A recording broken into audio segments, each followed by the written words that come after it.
Okay, good morning students. Today's topic is Union and its territory, part 1 of the Constitution of India. So let's get started with the topic Union and its territory. मतलब संघ और इसके राज्य क्षेत्र, इसकी हिंदी क्या है? संघ और इसके राज्य क्षेत्र। तो आज हम कॉन्स्टिट्यूशन ऑफ इंडिया के पार्ट 1 को पढ़ेंगे।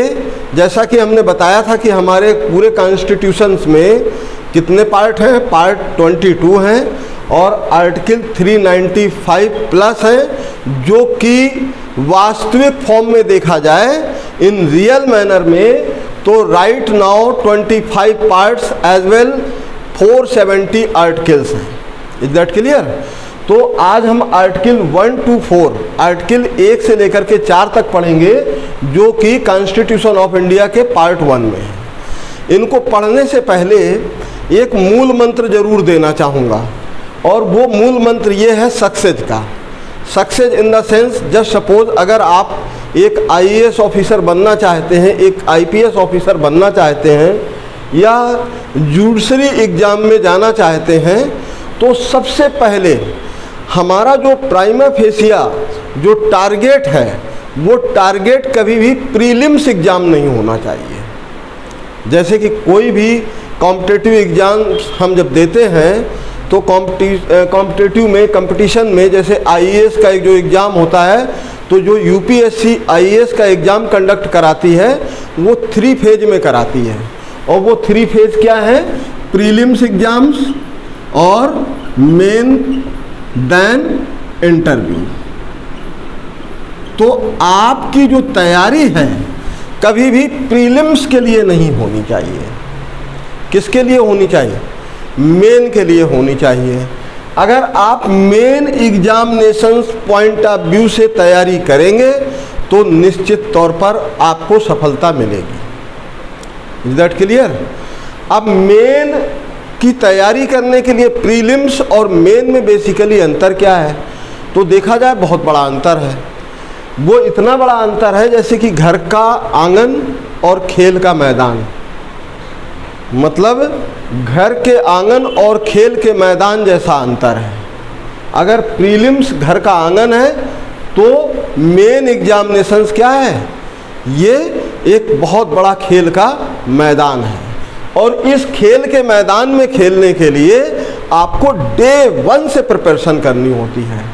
और डे 1 से प्रिपरेशन करने के लिए इसका एक मात्र मूल मंत्र है, और वो मूल मंत्र है जो फंडामेंटल की है।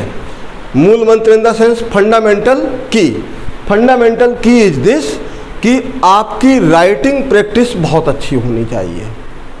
You should have very good writing practice. अगर आपके पास अच्छी राइटिंग प्रैक्टिस है, आप अच्छा बैलेंस आंसर लिखते हैं, तो निश्चित तौर पर आपको सफलता मिलेगी। और न्यूज़पेपर जो पढ़ने की का आर्ट है, न्यूज़पेपर्स, मैगजीन्स, जो ये पढ़ना है आपको, तो इसको जो है इसके एडिटोरियल्स को ज़रूर पढ़ें। अब कौन किसके साथ भाग गया, किसने किससे शादी कर ली, ये सब हमें पढ़ने की आवश्यकता नहीं है। राइट? जैसे कि आमतौर पर स्टूडेंट्स को अगर न्यूज़पेपर दे दो, और ख़ास तौर से हाई स्कूल इंटरमीडिएट का विद्यार्थी हो, तो वो सबसे पहले पेपर में देखता है पड़ोस की लड़की किसके साथ निकल गई। ठीक है? तो कौन लड़की किसके साथ निकल गई, किसकी बीवी किसके साथ चली गई, ये हमें नहीं पढ़ना है। हमें पढ़ना क्या होता है? बेसिकली एडिटोरियल्स पढ़ने होते हैं, और नेशनल इंटरनेशनल इश्यूज़ क्या चल रहे हैं, जो करंट इश्यूज़ हैं, नेशनल इश्यूज़ हमारे क्या हैं और इंटरनेशनल इश्यूज़ क्या हैं। और बॉलीवुड में क्या पढ़ना होता है? किस फिल्म को कौन सा अवार्ड मिला। राइट? किस फिल्म को मिला, किस एक्टर को, किस एक्ट्रेस को क्या मिला। तो इस तरीके से उनका अवार्ड के बारे में पढ़ना होता है हमने। तो आज के लिए इतना ही। बाकी रोज़ टिप्स देते रहेंगे कि कैसे पढ़ाई करें, कैसे ना करें, और क्या क्या तैयारी करें। अब हम सीधे टॉपिक पर आते हैं, यूनियन एंड इट्स टेरिटरीज। तो यहाँ पर article 1 of constitution of India ये क्या कहता है? Article 1 of constitution of India ये कहता है, article 1 this states that India that is called Bharat, India that is called Bharat is a state of union. इसमें बस यही लिखा है, India that is called Bharat is a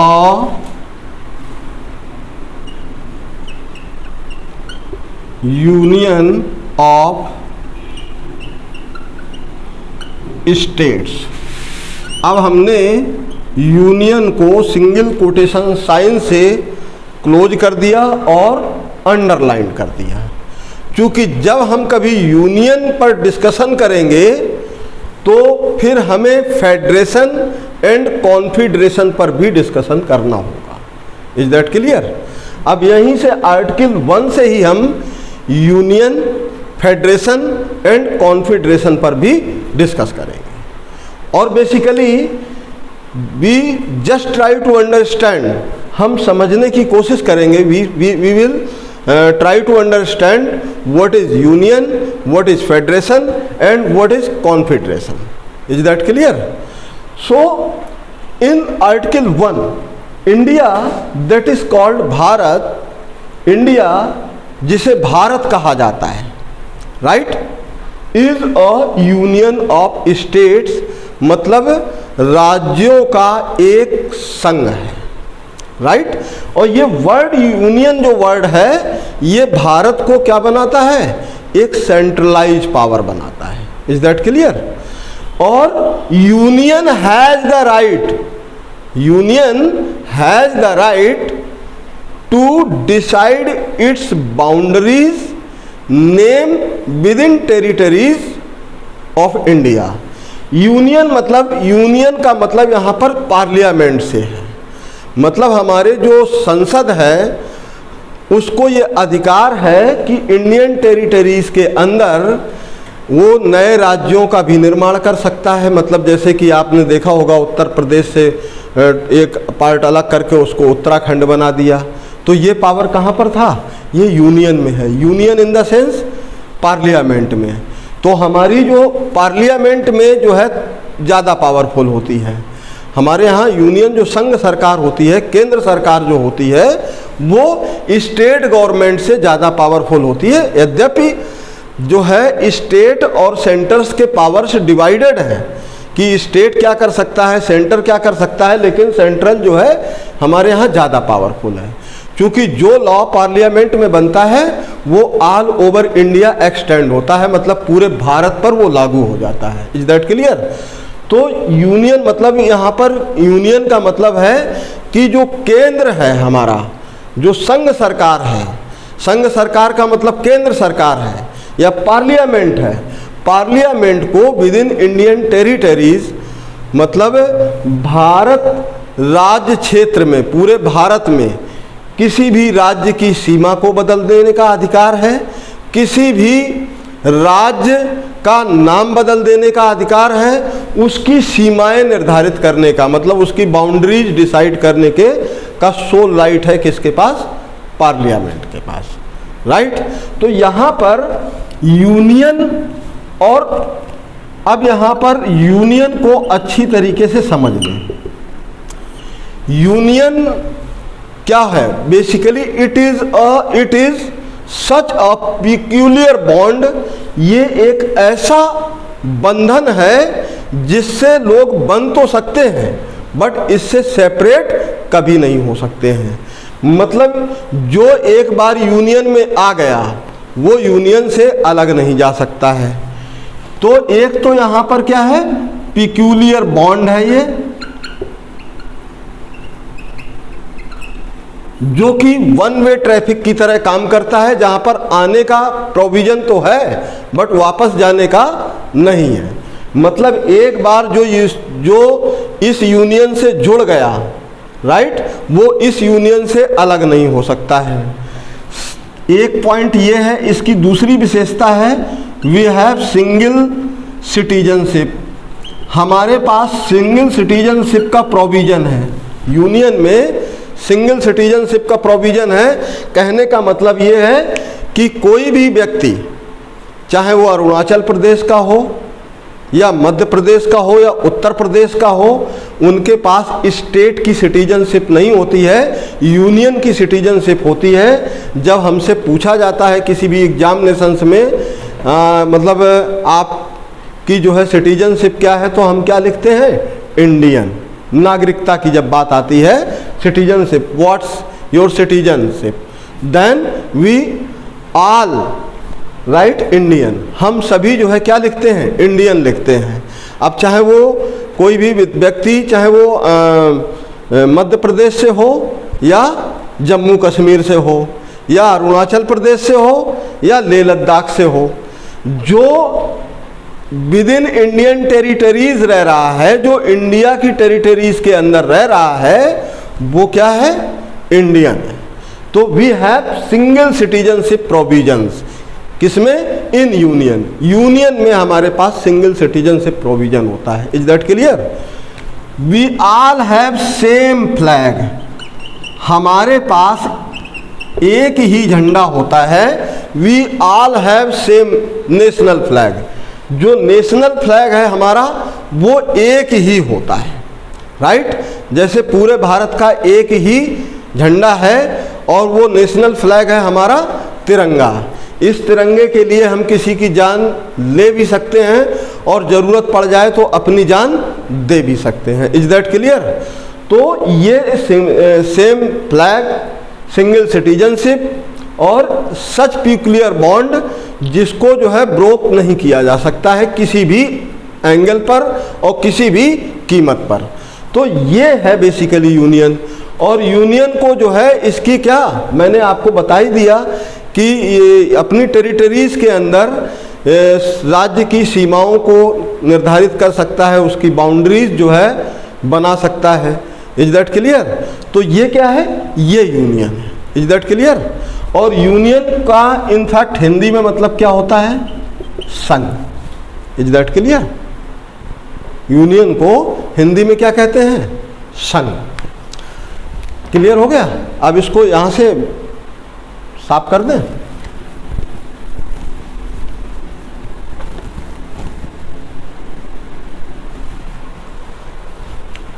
oh shit. Union के बाद मैं जरा वो भी डिस्कस कर दूं, तभी तो समझ में आएगा। फेडरेशन। फेडरेशन क्या है? ये भी संघ है। अब कहेंगे सर यूनियन भी संघ है और हिंदी में देखा जाए तो फेडरेशन भी क्या है? एक संघ है। तो बेसिकली दोनों में अंतर क्या है? राइट? तो यहाँ पर जो फेडरेशन है, ये फेडरेशन बनता कैसे है? इसमें फेडरेशन बनता है टू और मोर देन टू।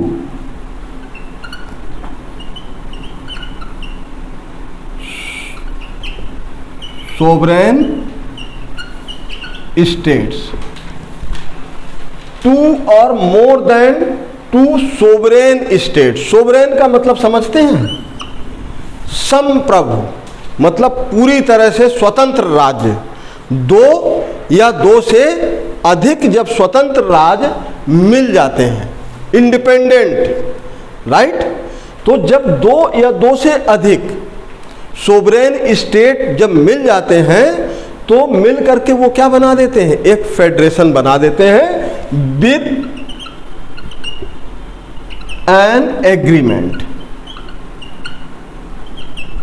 इनके बीच एक एग्रीमेंट हो जाता है, एक कंडीशंस हो जाती है, एक शर्त साइन हो जाती है कि दो या दो से जब अधिक संप्रभु राज्य, independent states means sovereign states जब आपस में मिल करके एक संघ तैयार कर लेते हैं तो उनके बीच में एक एग्रीमेंट होता है। इससे अलग होने का प्रोसीजर्स बड़ा जटिल है, इससे भी अलग नहीं हो सकते हैं, क्योंकि प्रोसीजर है थोड़ा लेंदियस्ट प्रोसीजर है, राइट। बट हो सकते हैं, इसमें अगर प्रोसीजर्स को फॉलो किया जाए है थोड़ा सा डिफ़िकल्ट, लेकिन लेंदियस्ट है। लेकिन एक कंडीशंस ऐसी होती है कि भाई हम एग्रीमेंट है हमारा, उस एग्रीमेंट को हम ब्रेक कर भी सकते हैं, राइट। तो उस ब्रेकिंग के तहत हम जो है अलग हो सकते हैं। वैसे अगर नॉर्मली देखा जाए तो अलग नहीं हो सकते हैं। अब चूंकि ये सारे सोवरेन स्टेट्स हैं, ये सभी जो है क्या है, संप्रभु हैं, मतलब इंडिपेंडेंट है, तो each state have own law, मतलब प्रत्येक स्टेट का एक अपना लॉ होगा, राइट। और जबकि हमारे यहाँ क्या है, पूरे इंडिया का एक ही कानून है। Each state has own supreme court, her state का अपना सुप्रीम कोर्ट होगा। जबकि यूनियन में क्या है, यूनियन में क्या प्रोविजन है, यूनियन में प्रोविजन है कि हम जो है एक ही सुप्रीम कोर्ट है हमारा, राइट। तो यहाँ पर एक चीज आप रख लें, नोट कर लें, सोवरेन स्टेट्स में each state has own constitution, own law, own supreme court, right. ये देखिए, क्योंकि जब वो सोवरेन स्टेट है तो वो जरूरी थोड़ी है कि फेडरेशन के रूल को माने, राइट। वो फेडरेशन के लॉ को नहीं मानते हैं, वो कहते हैं कि भाई हमारा स्टेट है, हम सोवरेन हैं, और being a sovereign state we have the right to make our own law. मतलब एक सोवरेन स्टेट होने के नाते हमारा ये अधिकार है कि हम अपने देश का एक, अपने राज्य का एक अलग अपना कानून बनाएं, हमारा अपना कॉन्स्टिट्यूशन हो, हमारा अपना जो है कानून हो, हमारा अपना सुप्रीम कोर्ट हो। इवन देन और we have the right to own national flag, मतलब हमारे पास अपना जो है अपना नेशनल फ्लैग होगा, उनका अपना झंडा होगा राज्य का। जैसे कि आपने देखा होगा एज अमेरिका, जिसको हम USA कहते हैं, United states of America. United states of America ये क्या है, ये फेडरल स्ट्रक्चर है, मतलब फेडरल कंट्री है। और फेडरल में क्या है, यहाँ पर ये लगभग 50 सोवरेन स्टेट से मिलकर के बना है। तो जब 50 सोवरेन स्टेट से मिलकर के बना है तो यहाँ पर 50 फ्लैग भी हैं। आप फेडरल का एक फ्लैग अलग होगा, फेडरल फ्लैग अलग होगा, बाकी के जो 49-50 सोवरेन स्टेट्स मिले हैं, तो आप देखना कभी वहाँ की असेंबली में, अगर किसी भी तरह की कोई असेंबली USA में होगी, तो वहाँ पर सबके अपने अपने फ्लैग होते हैं। डू यू नो दैट, पता है आपको? तो सबके अपने झंडे क्यों होते हैं? वो इसीलिए होते हैं कि जो भी स्टेट्स उनमें मिले हुए हैं, किसमें, फेडरल्स में, वो फेडरेशन में जो को ज्वाइन किया है जिन्होंने, वो सब की सब सोवरेन स्टेट हैं। वो अपनी फॉरेन पॉलिसी, अपना लॉ, अपना फ्लैग, अपना सुप्रीम कोर्ट, राइट, तो वो सब रखने का उनका अपना अधिकार है। वो फेडरेशन के लॉ को मानते हैं, लेकिन कहाँ पर, नाम मात्र का। Is that clear? लेकिन वो एक अलग बात है कि इस फेडरेशन में बस ये एक पावर होती है कि जो 50 सोवरेन स्टेट हैं, अगर उनमें से किसी भी स्टेट पर किसी एक्सटर्नल पावर ने, किसी बाहरी शक्ति ने अगर अटैक कर दिया, तो उस अटैक को फेडरेशन पर किया गया अटैक माना जाएगा।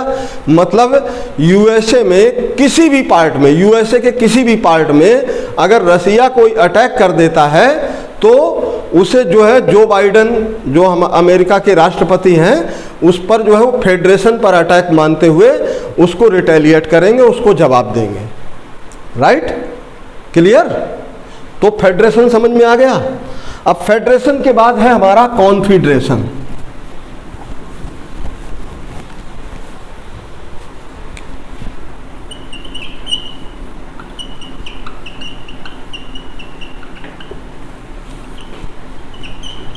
परिसंघ। देखिए अभी तक आपने संघ पढ़ा, संघ को यूनियन से भी समझा और फेडरेशन से भी समझा और कॉन्फेडरेशन से भी समझा। समझने की कोशिश करें। इसमें क्या है कॉन्फेडरेशन में?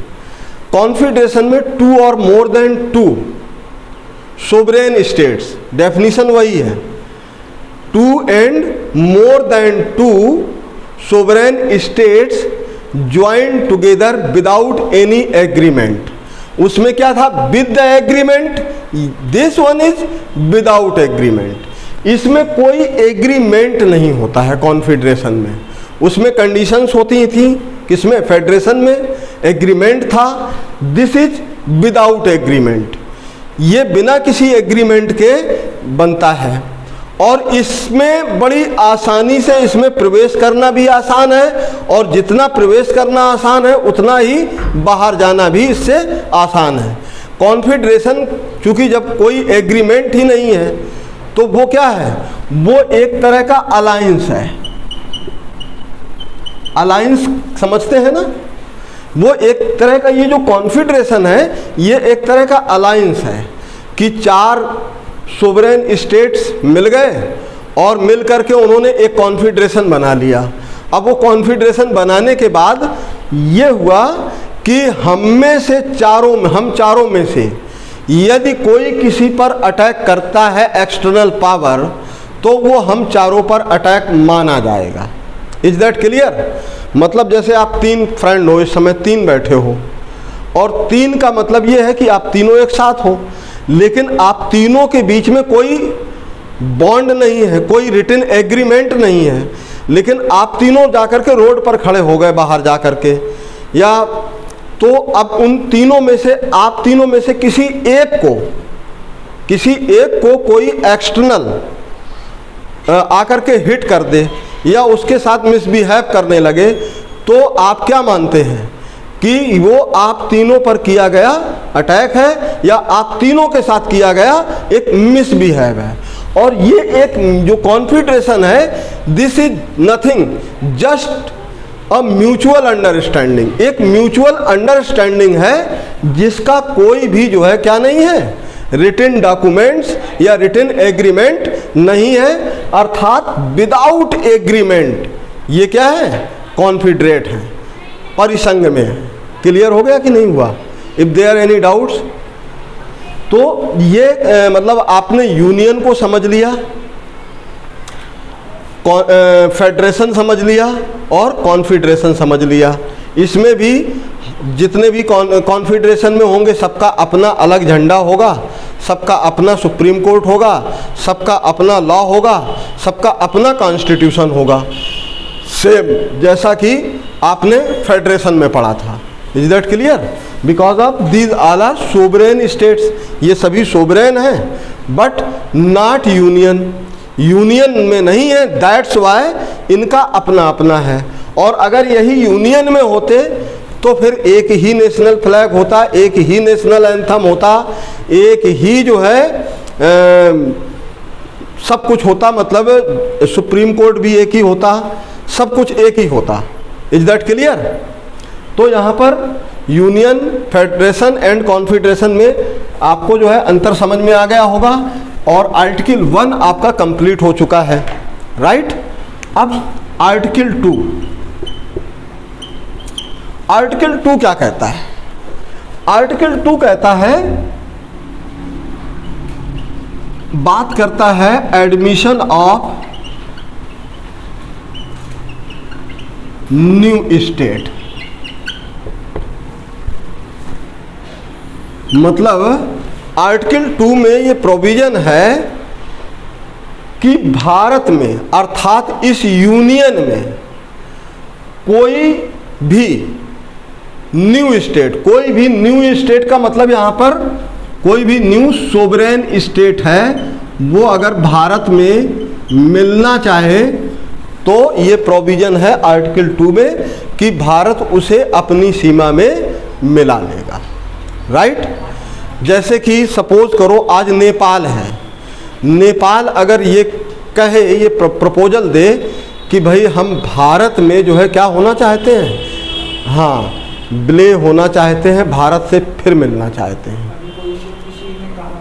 हाँ, तो अगर नेपाल भारत में आता है तो हमारे पास आर्टिकल 2 में ये प्रोविज़न है कि उसे हम भारत की में मिला लें, और हमारे उस यूनियन का मतलब फिर वही वर्ड्स बार बार रिपीट कर रहा हूँ, union government in the sense parliament has the sole right, parliament के पास ये अधिकार है कि वो इसे जो है नेपाल को भारत में मिला ले।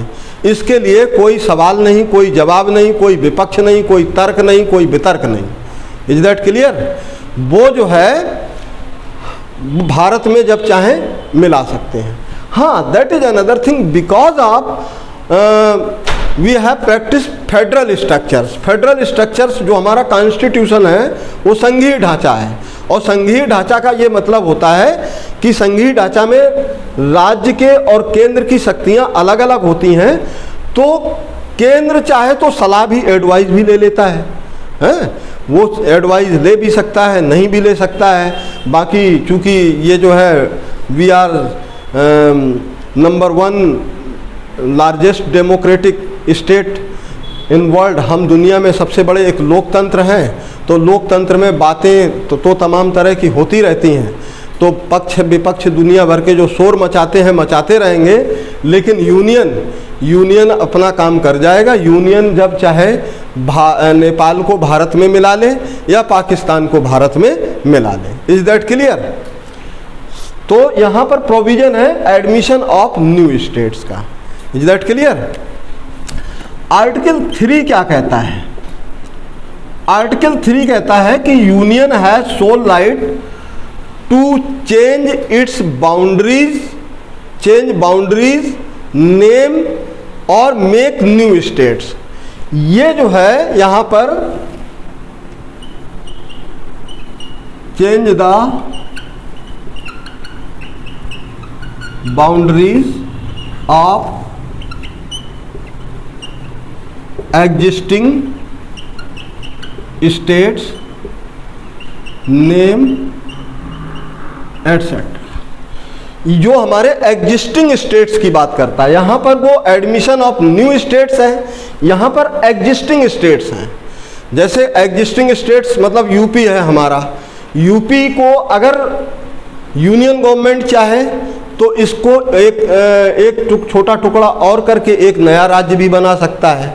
उसका नामकरण क्या होगा, कैसे नाम किया जाएगा, वो जो है पार्लियामेंट डिसाइड करेगा, राइट? तो parliament has the right to decide the name and decide its boundaries within Indian territories in existing states. जो इंडियन टेरिटरीज में एग्जिस्टिंग स्टेट्स हैं उनके नाम, उनकी सीमाएं वो चेंज करने का अधिकार किसके पास है? पार्लियामेंट के पास है। Is that clear? तो if there any doubt,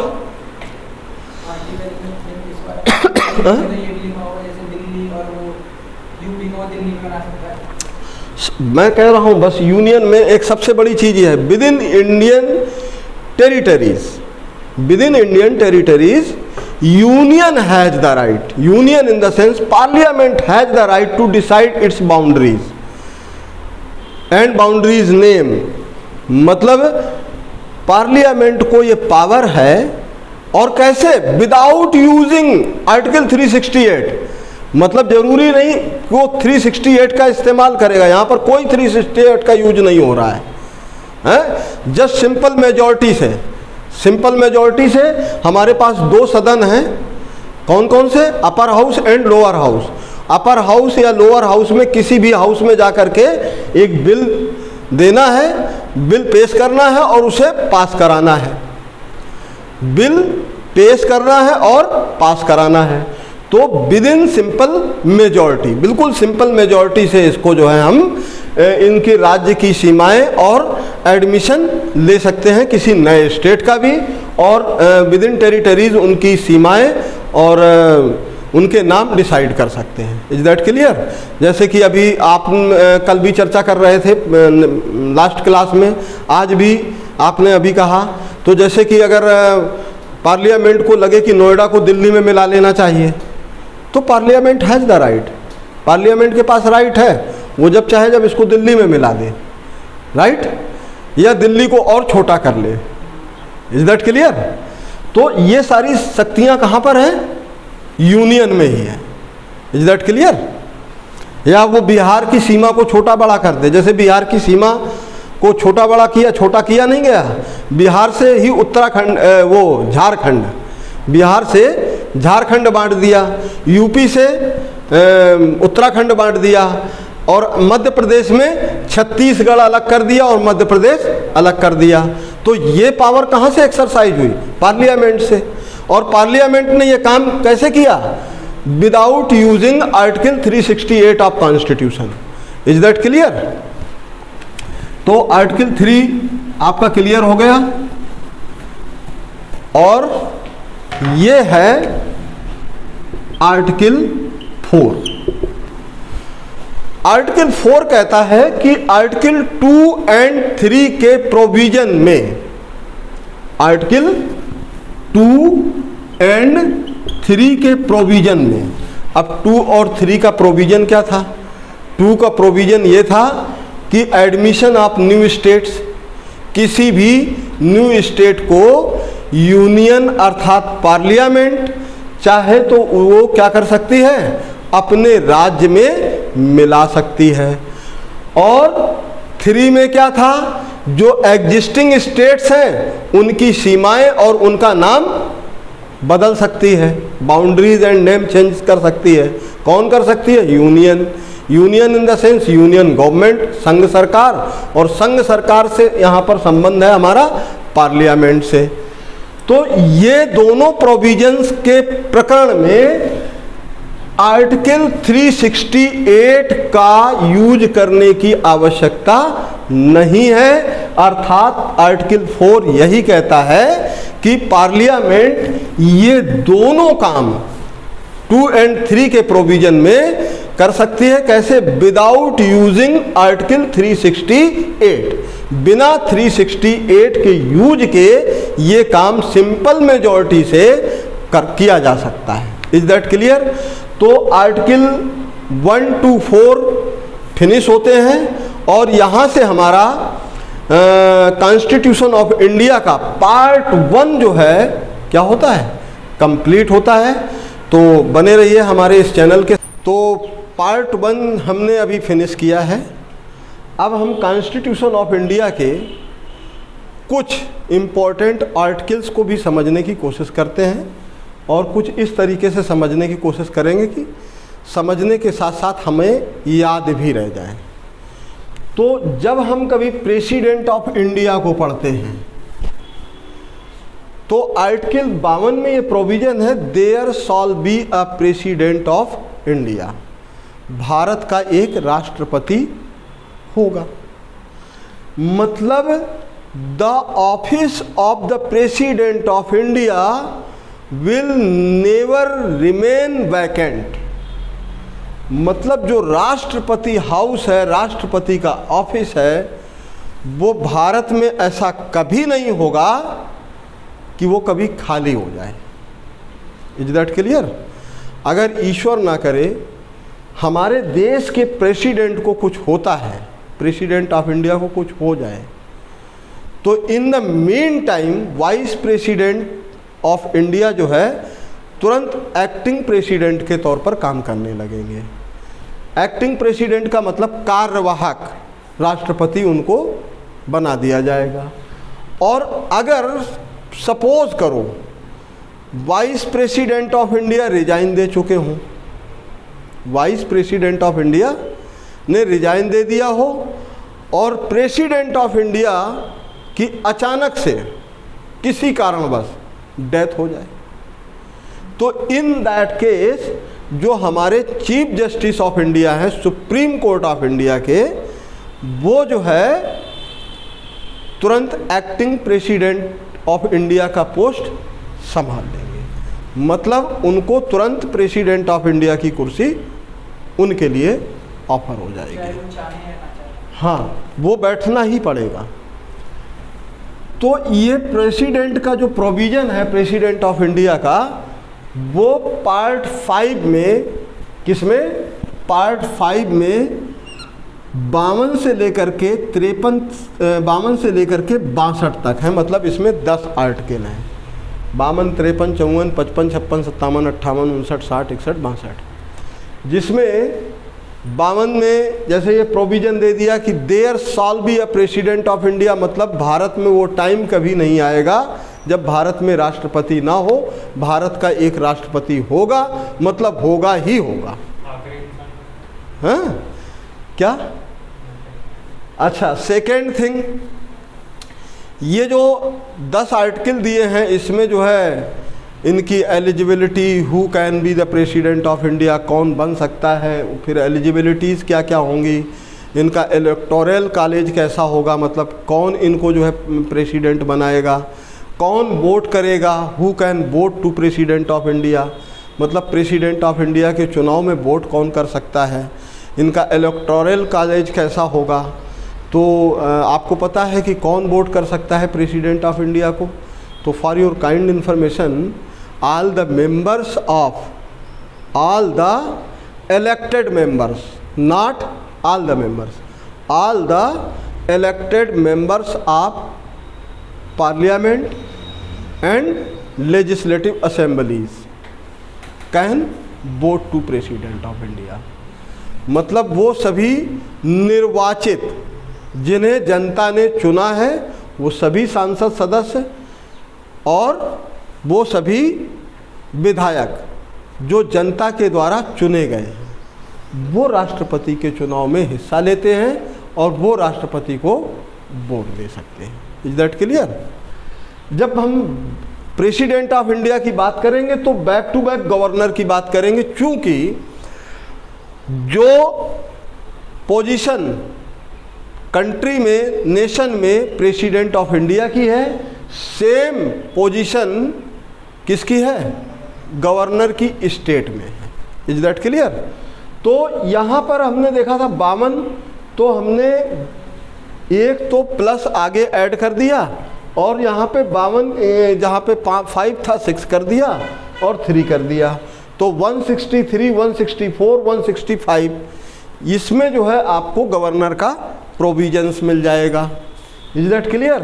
article 1 to 4 union and territories discuss करता है, ये पार्ट 1 ऑफ द कॉन्स्टिट्यूशन है। सिटीजनशिप आर्टिकल 5 to 11 ये जो है हमारा part 2 of constitution of India है। और 12 to 35 आर्टिकल्स हैं किसमें? फंडामेंटल राइट्स में, जो कि part 3 of constitution of India है। इसके बाद 36 to 51 DPSP means directive principles of state policy, ये पार्ट 4 ऑफ कॉन्स्टिट्यूशन है। Directive principles of state policy, इसका क्या मतलब होता है कि राज्य के नीति निर्देशक तत्व, मीन्स गवर्नमेंट की कुछ जो ड्यूटीज़ है, रिस्पॉन्सिबिलिटीज़ है, किसके लिए? अपने स्टेट के लिए। और स्टेट का मतलब पब्लिक से होता है। स्टेट का मतलब क्या होता है? पब्लिक से, अपनी जनता के प्रति उनकी गवर्नेंस करने के जो है डायरेक्शंस हैं और जनता के प्रति उनकी जिम्मेदारी, वो डिस्कस होता है कहाँ पे? आर्टिकल 36 to 51 DPSP, जो कि part 4 of the constitution of India है।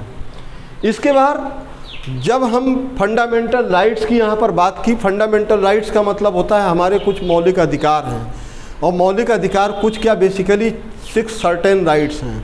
और 6 सर्टेन राइट्स की बात करें तो एक तो राइट है हमारा right to equality. Right to equality का मतलब होता है कि सभी नागरिक कानून के सामने एक ही समान है, उनकी equal opportunity in job, equal opportunity in election, equal right to vote, ये सारे जो राइट हैं वो सब के एक समान हैं, चाहे वो जॉब का मामला हो, चाहे इलेक्शन का मामला हो, चाहे फिनेंशियल फ्रीडम की बात हो, वो सबके मतलब एक ही समान अधिकार हैं। राइट? तो ये किसकी बात करता है? राइट टू इक्वलिटी की। ये तो हमारा एक राइट हो गया, जो हमने इतने सारे राइट गिना दिए कि राइट टू इक्वलिटी में राइट टू अपॉर्चुनिटी भी आता है, राइट टू जॉब भी आता है, राइट टू इलेक्शन भी आता है, ये एक ही राइट है। सेकंड राइट है हमारा freedom of speech. Freedom of speech में हमें जो बोलने चालने की अभिव्यक्ति की आज़ादी दी गई है, वैचारिक अभिव्यक्ति की आज़ादी, तो उसमें हमारे फ्रीडम ऑफ स्पीच में फ्रीडम ऑफ स्पीच भी आ जाता है और राइट टू जॉब भी आ जाता है, राइट टू मूव भी आ जाता है। कहीं पर हम विद इन इंडियन टेरिटरीज कहीं भी घूम सकते हैं, कहीं भी कोई भी ट्रेड कर सकते हैं, वो फ्रीडम है हमको। ठीक है कि फ्रीडम है हमें, कोई भी हम व्यापार करें, हमसे कोई ये नहीं कह सकता है भाई साहब आप इस कास्ट से, इस कैटेगरी से बिलोंग करते हैं, दैट्स वाई आप इस काम को नहीं कर सकते हैं। आप चूँकि मर्द हैं आप इस काम को नहीं कर सकते, ये काम तो औरतों के लिए ही बना है। तो ऐसा कोई कुछ नहीं है, प्रोविज़न सब है, मतलब सारे राइट टू उसमें आ जाता है फ्रीडम में।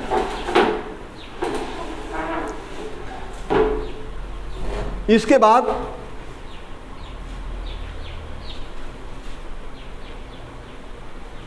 थर्ड, राइट अगेंस्ट एक्सप्लॉयटेशन, शोषण के विरुद्ध हमारा अधिकार है।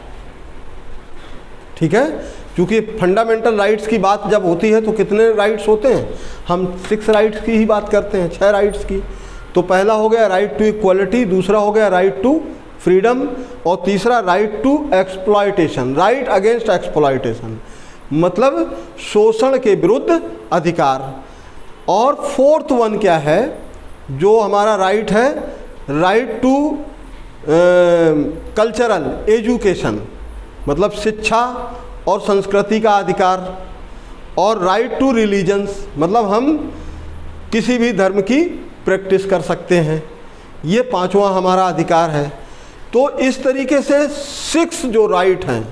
और राइट टू इन्फॉर्मेशन, ये भी हमारा जो है अभी इस समय जो राइट टू इन्फॉर्मेशन एक्ट जो 2005 में बना, इसको भी हम फंडामेंटल राइट से ही ऐड कर देते हैं। राइट टू लाइफ, जीने का अधिकार।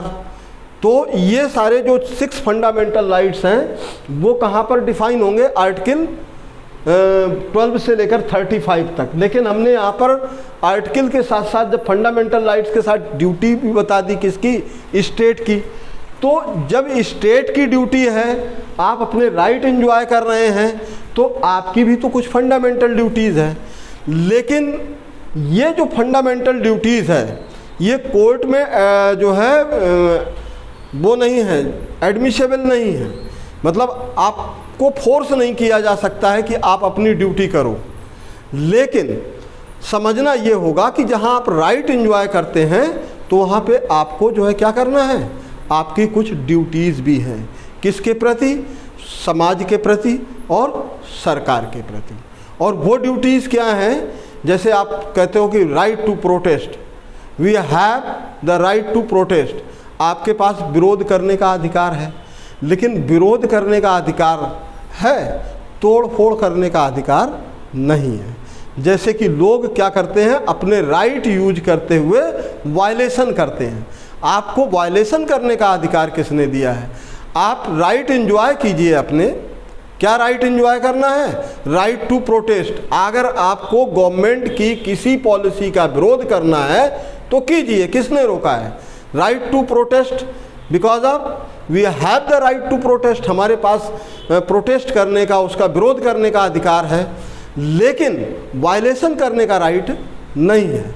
और वायलेशन में जब आप तोड़ फोड़ करेंगे तो आपको under section 124 of sedition of law, राजद्रोह में आपको फिर क्या किया जाएगा, जेल भी भेजा जाएगा, जो हमारे मुख्यमंत्री करते हैं। राजद्रोह करोगे तो फिर वो कहते हैं ठीक है, फिर जैसा तुमने किया है हम भी वही कर दे रहे हैं। तुमने स्टेट की प्रॉपर्टी तोड़ी, हम तुम्हारी प्रॉपर्टी तोड़ देते हैं राजद्रोह में। तो ये चीज़ों को समझना होगा कि हमें हमारी कुछ फंडामेंटल ड्यूटीज़ भी हैं कि जो पब्लिक प्रॉपर्टीज़ है उसको आप डिस्ट्रॉय ना करें, अपने राइट एंजॉय करें। Is that clear? फिर हमने यहाँ पर जो है प्रेसिडेंट ऑफ इंडिया, गवर्नर और यहाँ तक समझ लिया। 222 में जो आर्टिकल है हमारा, इसमें हाई कोर्ट के जजेज का ट्रांसफ़र होता है, ठीक है। और इसमें सुप्रीम कोर्ट ऑफ इंडिया का जो गठन है और उसका जो है पूरा स्ट्रक्चर्स है वो और एक्ट है वो सारा की सारा 124 टू 147 आर्टिकल्स में डिस्कस होगा। पार्लियामेंट का स्ट्रक्चर्स जो है आर्टिकल 79 में है, क्योंकि हमारी पार्लियामेंट कैसी होगी, क्योंकि पार्लियामेंट में 2 हाउस होते हैं, अपर हाउस एक लोअर हाउस। अपर हाउस कहाँ पे डिफाइन होगा, आर्टिकल 80 में, और 81 में लोअर हाउस। फिर यूनियन गवर्नमेंट है, यूनियन गवर्नमेंट में क्या आ जाता है, पार्लियामेंट आ जाती है। पार्लियामेंट के बाद upper house, lower house, president of India, जो आप यहाँ पर पढ़ चुके हैं। Is that clear? तो ये कुछ जो है मेन आर्टिकल्स हैं जो आप इनको जो है 2-3 बार अगर प्रैक्टिस में लाएंगे तो ये आपको याद हो जाएंगे। इसी के साथ इस क्लास को यहीं पर विराम दिया जाता है। Thank you very much. आप देखते रहिए, बने रहिए, लाइक कीजिए, सब्सक्राइब कीजिए। Thank you.